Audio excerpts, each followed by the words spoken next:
বাচ্চাদের কাছে সবচেয়ে কষ্টের জিনিস হচ্ছে স্কুলে যাওয়া। দেখেন আমার মেয়ের অবস্থা, কিছু করার নেই, স্কুলে যেতেই হবে, তাই না? আমি আমার বাচ্চার জন্য ডিম ভেজে নাস্তা রেডি করছিলাম, ওকে দিয়ে দিব। তো সেদিকে সে ঘুড়িমুড়ি করে রেডি হচ্ছিল।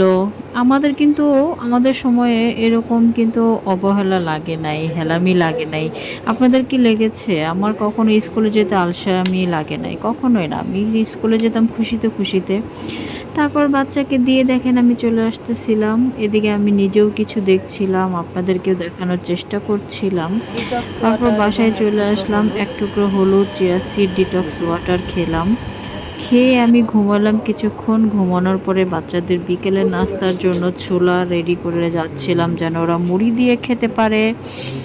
তাই ওরা পছন্দ করে, আমি রেডি করলাম। তারপর আমি আবার যখন রাত্রে বাসায় আসলাম তখন কিন্তু বাসায় এসে দেখি এই যে কত ছোলা চানাচুর মুড়ি দিয়ে একসাথে এতগুলা মাখিয়ে রাখছে। ওরা তো খায়ই নাই, আমি কি ফেলে দিব?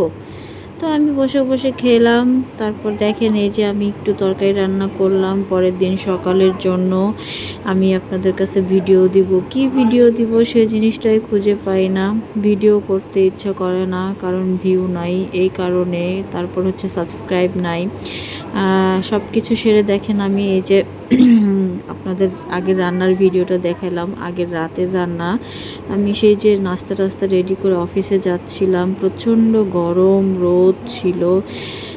দেখেন কি পরিমাণে তাপ, এত গরম পড়েছিল বলার বাহিরে।